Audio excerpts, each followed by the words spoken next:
Nagsisimula ang kwento sa isang walang-awang hepe ng drug cartel na nagngangalang Alejandro na dumating sa isang bar upang hanapin ang isang dealer na nagnakaw sa kanya. Ang problema, ang kasintahan lang ng dealer na si Lizzie ang tao roon. Nag-iwan si Alejandro ng mensahe na nagpapaliwanag na kailangan na siyang makita ng kanyang kasintahan sa lalong madaling panahon. Ipinaliwanag ni Lizzie na ang dealer, na nagngangalang Jensen, ay hindi niya kasintahan. Isang gabi lang ang naging relasyon nila at hindi na sila nag-usap simula noon. Pero walang pakialam si Alejandro. Bumunot siya ng kutsilyo at nagbanta na papatayin si Lizzie at ang pamilya nito kung hindi siya tutulungan nitong mahanap si Jensen. Pag-alis ni Lizzie, isang gwardya na nakasaksi sa pananakot ang pumasok at sinubukang pigilan si Alejandro. Sa kasamaang palad, wala siyang ideya kung sino ang kanyang kaharap. Sa loob ng ilang segundo, walang pag-aalinlangang napatay siya ni Alejandro. Ang kwento ay lumipat sa isang tahimik at liblib na lugar sa labas ng lungsod. Dito natin makikilala si Badri, isang retiradong agent na namumuhay ng mapayapa kasama ang kanyang nag-iisang anak na babae, si Sophie.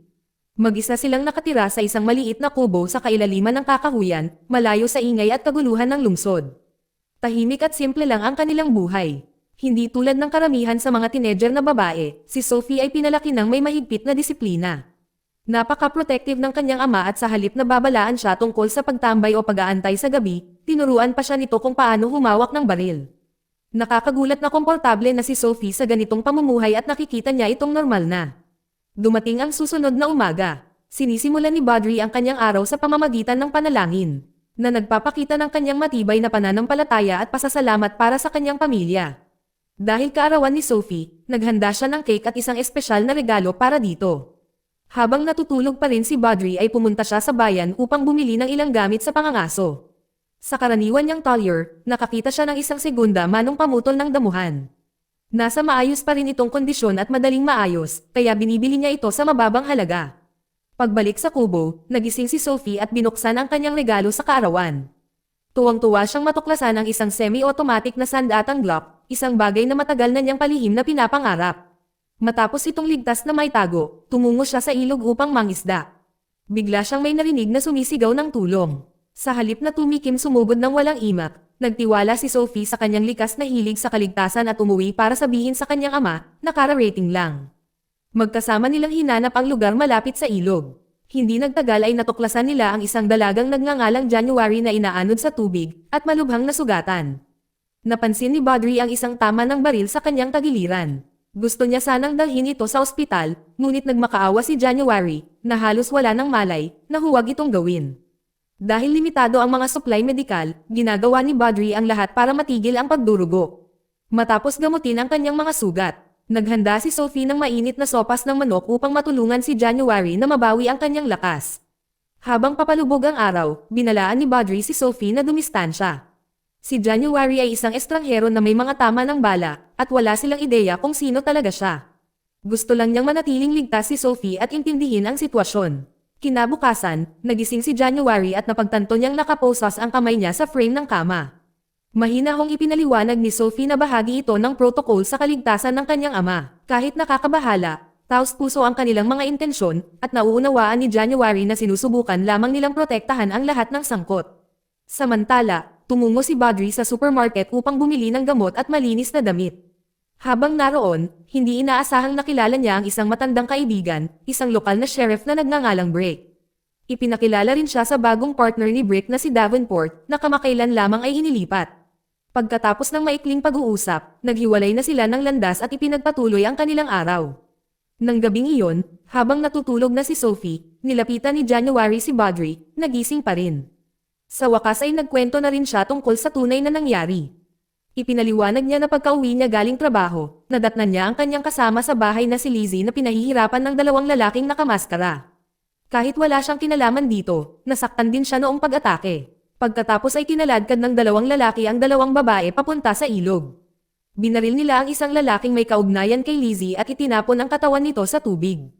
Nagawa ni January na makatakas sandali. Ngunit binaril siya sa tiyan bago pa siya makatakas. Sa paniniwalang patay na siya at tinangay ng agos, iniwan siya ng mga sumalakay. Pagsikat ng araw, naghanap si Badri sa tabi ng ilog upang kumpirmahin ang kanyang kwento. Natagpuan niya ang katawan ni Lizzie na nakatali sa pagitan ng mga sanga malapit sa gilid ng tubig. Dahil napagtanto niyang malalaman ng mga mamamatay tao na nakaligtas si January kung sakaling matagpuan nila ang bangkay, ginawa niya ang mahirap na desisyon na ibalik ito sa ilog. Kalaunan ay ikinwento ni Badri kay Sophie ang lahat ng kanyang natuklasan. Nahihirapan siyang magdesisyon kung itatago ba niya si January o isusuko ito sa mga awtoridad. Gayunpaman, iginiit ni Sophie na tulungan siyang gumaling at pumayag si Badri na ipagpaliban ang anumang desisyon. Pagkalipas ng ilang araw, habang papalubog ang araw, sa wakas ay lumabas muli si January matapos makabawi ng kaunting lakas. Natagpuan niya si Badri na tahimik na nakaupo at taos-pusong nagpasalamat dito sa pagliligtas ng kanyang buhay. Kung wala ang kanilang tulong, alam niyang mas malala pa sana ang kanyang kapalaran.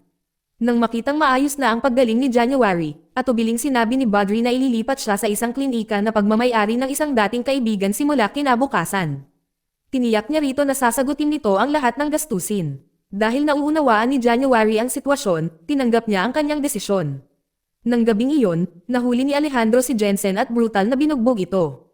Nabunyag na si Jensen ay isang tiwaling pulis na palihim na nagtatrabaho para kay Alejandro upang mapanatiling maayos ang operasyon ng kanyang mga kriminal na operasyon. Noong huling kasunduan nila, pinagtaksilan siya ni Jensen sa pamamagitan ng pagnanakaw ng mga paninda at pagkawala. Nang tumangging magsalita si Jensen, pinatay siya ni Alejandro sa isang malupit at walang awang paraan. Kinabukasan, gaya ng plano, dadalhin si January sa klinika para sa karagdagang paggaling. Gayunpaman, habang papunta roon, biglang huminto ang kanilang sasakyan dahil sa isang insidente noong nakaraang gabi. Dahil ang pulis na humahawak sa pinangyarihan ay si Sheriff Brake, hindi masyadong nag-alala si Badri noong una. Ipinaliwanag ni Sheriff Brake na kaninang umaga habang nagpapatrolya siya, natuklasan niya ang bangkay ng kanyang nasasakupan na si Jensen na napadpad sa pampang ng ilog. Iniimbestigahan pa rin ang kaso, ngunit nakatanggap din ng pulisya ng isa pang ulat tungkol sa pangalawang bangkay na natagpuan sa mas mababang bahagi ng ilog. Kinilala ito bilang si Lizzie. Ang ikinababalisa ni Badri ay natunton na ng mga pulis ang pinagmulan ni Lizzie at natuklasan na nakatira ito sa iisang apartment ng kanyang matalik na kaibigan. Ayon sa mga kapitbahay, sabay na nawala ang dalawang babae. Tungkol naman sa kaibigang si January, inaalam pa rin ng pulisya kung nasaan siya. Dagdag pa ni Davenport, nakakita rin ang mga investigador ng mga bakas ng paa hindi kalayuan sa katawan ni Lizzie. Hinala niya ay maaaring buhay pa si January at posibleng may nag-aalaga sa kanya. Napahinto pa siya nang mapansin ang isang babae sa di kalayuan kasama si Badri. Walang pag-aalinlangan, mabilis na inangkin ni Badri na siya ang pamangkin nito na galing sa ibang bayan para ipagdiwang ang kaarawan ni Sophie. Dahil hindi naligtas ang klinika, ibinalik si January sa cabin para sa proteksyon. Doon, sa wakas ay isiniwalat niya ang buong katotohanan. Noong gabi ng pag-atake, tinanggal ng isa sa mga lalaki ang kanyang maskara at pinagbantaan na papatayin siya at si Lizzie bago ito nakatakas at tinangay ng ilog. Dahil alam ni Badri na buhay pa si January at ngayon ay isa ng mahalagang saksi, napagtanto niyang hindi titigil ang mga lalaking responsable sa paghahanap sa kanya. At saktong pagsapit ng gabi, may dalawang estranghero na dumating sa kubo.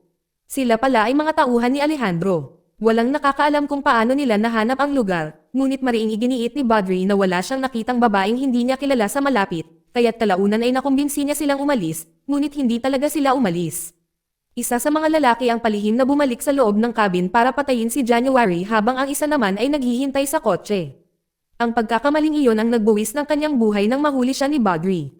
Nang magpaputok si Sophie ng babala, mabilis na tinapos ni Badri ang pagbabanta. Para mabura ang anumang bakas ng nangyari, napilitan si Badri na sunugin ang mga bangkay at itapon ang sasakyan sa isang inabandonang minahan kung saan malamang na hindi na ito kailanman matagpuan. Pagbalik nila sa cabin, nagalit si January at humingi ng tawad, alam niyang ang presensya nito ang dahilan kung bakit nasa panganib sina Badri at Sophie. Pagkatapos ay nakipagkita si Badri ng pribado kay Sheriff Brake. Inamin niya na ang nawawalang babae mula sa ilog ay buhay at kasalukuyang nasa ilalim ng kanyang proteksyon. Dahil alam niyang magpapadala si Alejandro ng mas maraming tauhan, hiniling niya sa sheriff na ilihim ito at tumulong na ilipat si January palabas ng lugar. Bago maghiwalay, binigyan ni Badri si January ng isang malaking halaga ng pera para makapagsimula siya ng bagong buhay. Habang pinalalayo siya ni Sheriff Brake, lumuluha si Sophie habang pinagmamasdan siya. Alam niyang nawalan siya ng isang taong parang pamilya, at ang masakit na pamamaalam na ito ang tanging paraan para mapanatili siyang ligtas. Kinabukasan, pagkagising nila, nagsimulang mag-alala si Sophie kung kumusta na ang kalagayan ni January. Nararamdaman din ni Badri ang parehong pag-aalala at sinubukang tawagan si Sheriff Brake, ngunit hindi na aktibo ang numero nito. Dahil wala na silang ibang pagpipilian, nagpasya silang direktang pumunta sa istasyon ng pulisya para hanapin siya. Habang naghihintay si Sophie sa kotse, sinalubong si Badri ni Davenport na katatapos lang ng morning assembly. Sa halip na ipaliwanag kung nasaan si Sheriff Blake, casual na inilipat ni Davenport ang usapan sa ibang direksyon. Iminumungkahi pa niya na maaaring nakikipagtulungan si Sheriff Blake kay Jensen. Pero base sa pagkakaalam ni Badri, si Sheriff Blake ay isang tapat na tao noon pa man at hindi tumatanggap ng maruming pera. Nang gabing iyon, habang natutulog sina Badri at Sophie, isang kakaibang kotse ang tahimik na huminto malapit sa kanilang cabin. Lumabas ang driver at si Davenport pala ito. Walang nakakaalam kung ano ang tunay niyang intensyon, pero palihim siyang pumapasok habang may dalang baril. Bago pa siya makakilos, mabilis siyang inambush ni Badri. Di nagtagal, si Davenport ay nakatali sa isang upuan na may nakasabit na lawnmower sa harap mismo ng kanyang mukha. Nang tanungin, sa wakas ay inamin niya ang katotohanan. Patay na si Sheriff Blake at si January ay ibinigay na kay Alejandro ilang sandali matapos ang huling pagkikita nila ni Badri. Nang marinig na wala na ang kanyang matalik na kaibigan at nabihag na si January, iginiit ni Badri kung saan nagtatago si Alejandro. Nang tumanggi at hamanin pa siya ni Davenport, walang nagawa si Badri kundi pilitin siyang ibunyag ang katotohanan.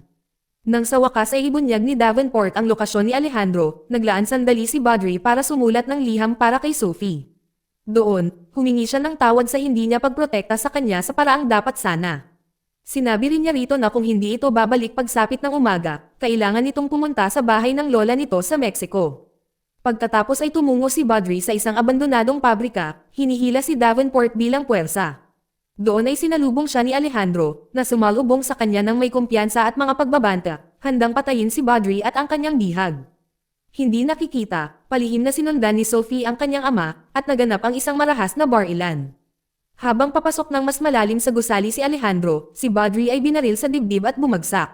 Sinubukan siyang patayin ng isa sa mga lalaki, ngunit agad na gumanti si Sophie at binaril ang sumalakay mula sa malayo, na nagligtas sa buhay ng kanyang ama.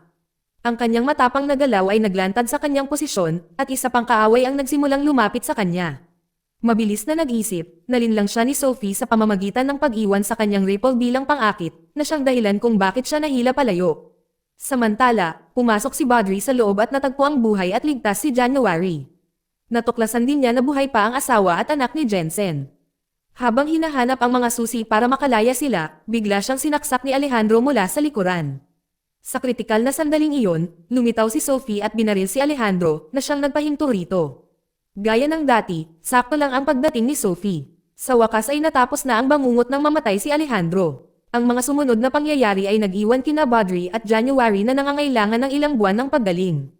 Paglipas ng panahon, malugod na tinanggap ni Badri at Sophie si January upang tumira kasama nila, tinitiyak na sa wakas ay makakaramdam na ito ng ligtas at protektado. Dito nagtatapos ang kwento. Salamat sa panonood kaibigan.